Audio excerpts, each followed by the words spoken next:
Hey guys, it's Adam, aka Swimming Bird, and I'm here to show you guys this cool little skeleton spawner that I built last night.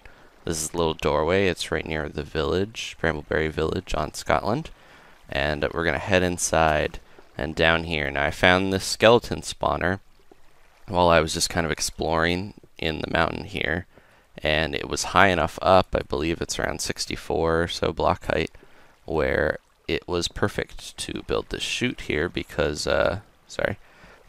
then there's ample room underneath for the skeleton to drop. So this is the spawner at the top here, and then if we go to the bottom, you can see when the skeleton drops, there's a nice little water thing for us to drop down here. We've got the skeleton down here with their little legs doing their dance. Just smack them. You don't necessarily have to use a sword. I just throw whatever, hit them with watermelon slices, because it seems like a waste of a sword to hit them when they only take one or maybe two hits max to die. So I've got a lot of swords anyways, though, from the zombie spawner. But I'm going to show you guys how to do this, since I thought maybe some of you might want to do this. This will work well for zombie spawners too. Spider spawners would be a bit tough because the spiders could climb back out, or they'll get wedged in there. But I can show you how to do this now. You can see the spawner there kind of centered behind this glass, and on each side there's 4 blocks, so there's a total of 9 blocks across here, counting the one row that the spawner's in. Now, Zach figured out that 4 blocks on the side of the spawner each way gives you the max amount that can be spawned, because every time that spawner ticks, it tries to spawn between 1 and 4 zombies. I think the same is for skeletons. So if there's not room on the sides here, it won't spawn the max amount. So you want to have ample room for the skeletons to spawn.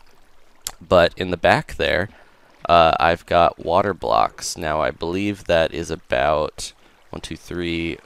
It's about 9 from this edge here to get the water to flow and stop just before the edge.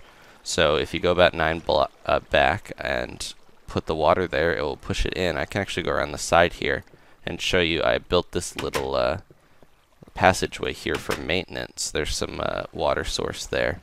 Heartben, who's a new member of the server, actually helped me out a lot building this. So he did brought me a lot of materials and did a lot of the help on here. Let's look out for this guy. I knew that was going to happen, but he's gone anyways. But yeah, you can see the water starts back there and just kind of peters off at the edge. If you don't have this water here, then then the skeletons will not drop off the edge. Same for the zombies. Their pathfinding AI that they've got now stops them from falling. You can put signs along the edge and they'll wander off because they can't detect that the sign isn't a block to stand on, I believe. But I think the water works a lot better. It pretty much immediately pushes them off. You'll see there's a couple blocks here that don't get hit by the water, but the skeletons and the zombies will wander around and go back in the water even if they jump up on the spawner or get in there. So this pit here, I used glass because you just have to be near it to get them to spawn, and the glass was a suggestion of Ben's, so we can kind of see them. The skeletons are a little more dangerous than the zombies. The zombies, you could look right in on them and no problem, but the skeletons can shoot us, obviously. Now this pit, I believe, is 21 or so blocks down. You can do a rough estimate, but I'd be about 21 or 20 or so will give the zombies enough health taken off from their fall so that you can just smack them, and in 1 or 2 hits they'll die. I had it a little deeper, but some of the skeletons were dying, so I wanted to make sure that there was enough here. See, there's one little arrow I can't get. Now the system here, if you've seen a zombie spawner that we did in the village, the zombies actually fell straight to the ground here, and there were half blocks along here so that we could kill them. But then we had to go through a door to pick up the stuff. So my idea was to put half blocks here and another block at top so we could hit their feet and the skeletons couldn't see or shoot us. But you can see there's one little problem here where we can't get this one arrow. Let's see if I can grab it. Yeah, the one arrow got stuck, but that's no big deal. Most of the time they should fall all the way down this pit, which is 8 wide if you're keeping track for building your own, and or 9 wide, sorry. And they'll fall and you can just pick up their stuff after you kill them. So there's not much worry for that. But yeah, I like this design a little better. I almost feel like we should change the zombie spawner so that they fall like this. That way we don't have to go through a doorway and risk the zombies coming out the door here. But yeah, they fall, take damage, you just hit them. This little ladder system, I believe Zach was the one who did the water here, because if you're going up, it's a little slow going, or going down through the ladder. So having that little pit that's too deep with some water here is nice, so you can just jump down and hit them. And as you can see, you need to be at the top near the spawner for the zombies to spawn.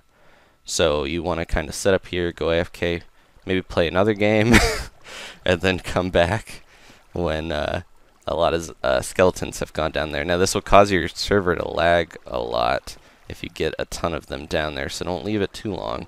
A couple hours will give you a bunch of levels. Like, I haven't really done much with this so far. I've just kind of been messing around. I haven't actually sat here, and I've got 17 levels right now. So these are just really nice ways to get up to level 50 and get some good enchantments. Since the enchantment system is so, unpredictable, I don't feel it's too weird to use a spawner. Like, in the past, I would have said you should just, go around and grind out the experience, but that's too risky for the way the enchantment system works. There's a skeleton right here. Now, one thing you also want to do is that try to make sure that stuff doesn't spawn around here, because you don't want a creeper coming in and blowing up. With the mob spawner, I don't think it matters if other monsters are in the area, because it'll still spawn stuff. But if you're using a spawner without a mob spawner in there, then other creatures spawning in this area will actively stop them from spawning in your spawner. So you want to make sure that if you're using that other type of spawner, that you light up this area. Wolf's area, as you can see, is working on the wall around the village. But I think that's about it. So yeah, remember, it's 9 across, 4 on each side. You put the water about 9 back or so. You can kind of estimate it. You'll see it'll trickle off right here. I believe it is about 9 or so back, or 8 even. And then the glass here works really good. There's Ben. How's it going? And the skeletons will fall right down perfectly. And you get a ton of arrows from this. I actually enjoy this better than zombie spawners, because I have a ton of iron swords and ingots and, all that stuff. I don't need shovels and helmets anymore. I've got chests full. But now I can always use more arrows, because I love shooting the bow. So, thanks for watching, guys. I'll see you next time. And, looks like Ben got a bow out of here. Yeah, if you get an enchanted bow from these skeletons, then it could have, I think, levels 1 through 5 of enchantments worth. So you usually get, like, power or something, or maybe punch. But you have to get kind of lucky to get anything too great. So, that's about it. Enjoy building this and getting a bunch of bones, arrows, anything that will drop from these guys. So, I hope you guys found this a little helpful, or at least interesting, and I'll talk to you later. Goodbye. Thanks for watching.